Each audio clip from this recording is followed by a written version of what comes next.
जय भीम, नमो बुद्धाय। साथियों, आज हमारे भारत में कुछ मुद्दे बहुत तेजी से गर्म किए जा रहे हैं, हवा दी जा रही है। भारत की आज़ादी के बाद ही ऐसा यहाँ के बुद्धिजीवियों को लगा था कि लोकतंत्र की स्थापना के साथ भारत में एक ऐसी समाज व्यवस्था डेवलप होगी जहां विषमता का अंत होगा, जहां गैर बराबरी का अंत होगा, जहां भुखमरी कुपोषण का अंत होगा, जहां समाज की मुख्य धारा से विचलित लोग या हटाए गए लोग समाज की मुख्य धारा से जुड़ेंगे। यह देश विज्ञान, आर्थिक रूप से, सामाजिक रूप से, शैक्षणिक रूप से हर क्षेत्र में उन्नति करेगा। लेकिन 75 साल की आज़ादी के बाद भारत में अभी भी विषमता, बेरोजगारी, भुखमरी, गैर बराबरी, शोषण, अन्याय, अत्याचार, जुर्म जाति जारी है। ये जुर्म जाति के शिकार लोग लगता है कि वो आदी हो गए हैं गुलामी के, अपनी इस दशा के, इस दुर्दशा के वो आदी हो गए हैं। इतना जुल्म सहने के बाद भी आवाज नहीं उठा रहे। इनकी आवाज उठाने के लिए समय समय पे बहुजन समाज में तमाम जन्मे संतों गुरुओं ने बहुजन समाज की मुक्ति के रास्ते खोजे, लेकिन आज भी बहुजन समाज निर्भर और गुलाम लाचार बना हुआ है।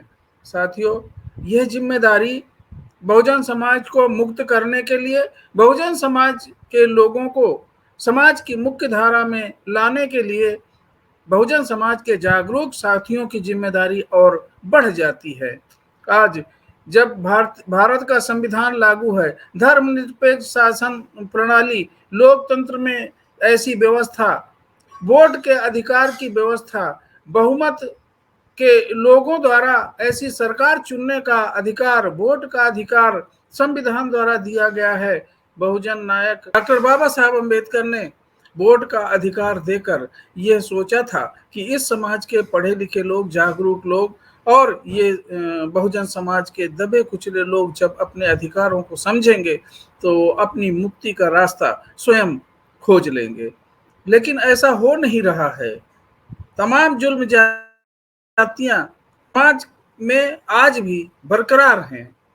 उनके मौलिक अधिकारों का हनन, चाहे अभिव्यक्ति की आजादी हो, चाहे कुछ बोलने का हो, चाहे कुछ भी व्यक्त करने की, लिखने की, बोलने की आजादी को जानबूझकर दबाया जा रहा है। एक ऐसा वर्चस्व जो सरकारी वर्चस्व है, सरकार की तरफ से, सरकारों की तरफ से, ये अधिनायकवाद नहीं तो और क्या है। ये सरकारी अधिनायकवाद, ये निर्वाचित अधिनायकवाद भारत के समाज को खा जाएगा, भारत के समाज को बहुत नुकसान पहुंचाएगा अगर ये स्थिति बनी रही। ये स्थिति क्यों बनी है कि जो जागरूक समाज के जो जागरूक लोग हैं वही अपनी जिम्मेदारी नहीं निभा पा रहे हैं।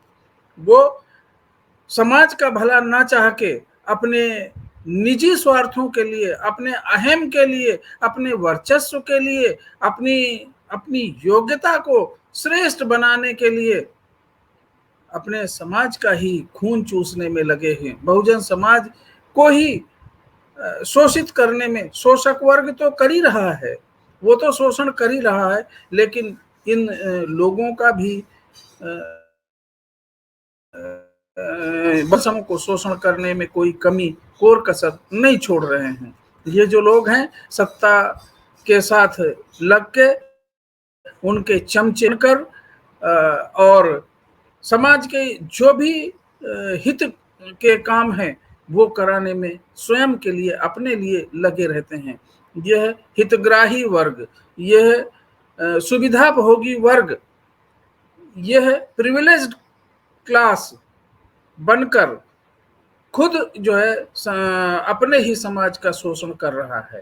तो साथियों, इस समाज के लोगों को ये जिम्मेदारी बनती है, अगर इस समाज में आग लगेगी, ये समाज अगर नष्ट होगा, इस समाज की दुर्दशा होगी तो बचेगा कोई नहीं। ये गलतफहमी में है कि हम लोग बच जाएंगे।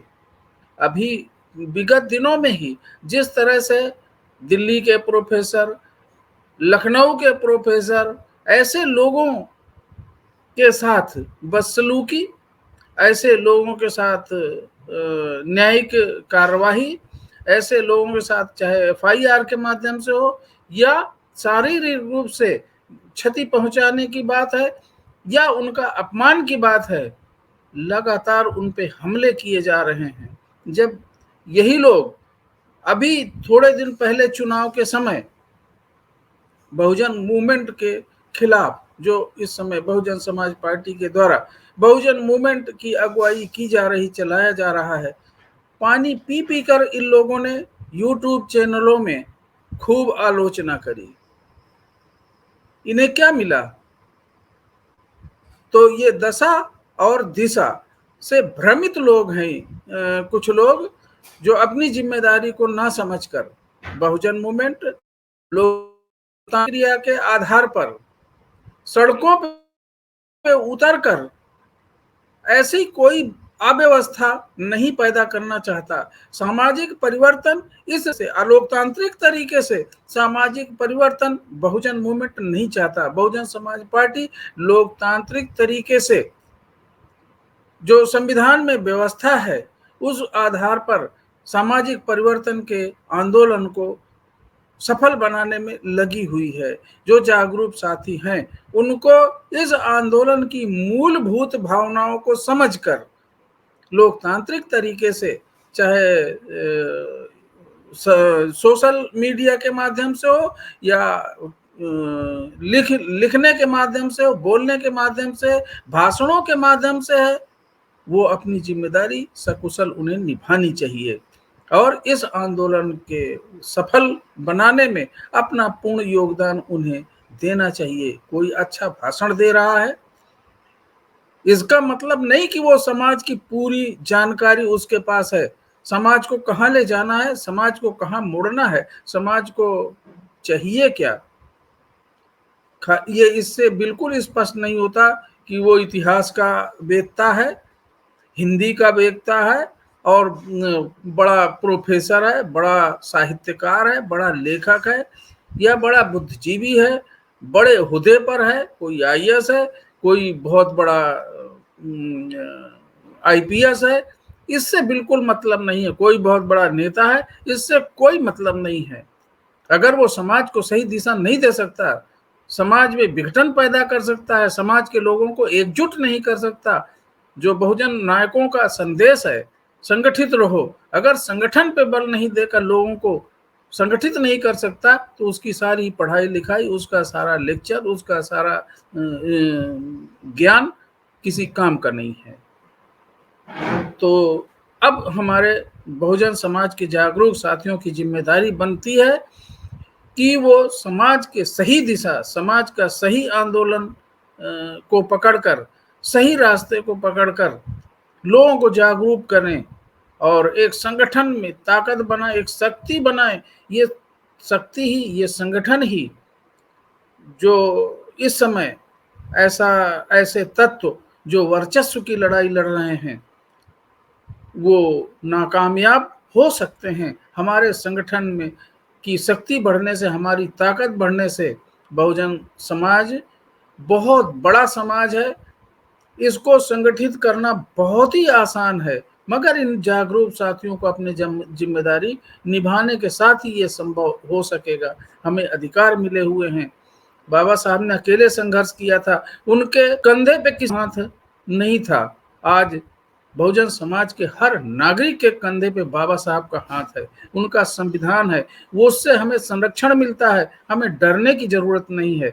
हम समाज को संगठित करें, ताकत बनाएं, शक्ति बनाएं और ये राजनीतिक शक्ति के माध्यम से ही हम अपनी मुसीबतों का अंत कर सकते हैं, हमारी मुसीबतों का अंत हो सकता है। जय भीम, नमो बुद्धाय, नमस्कार।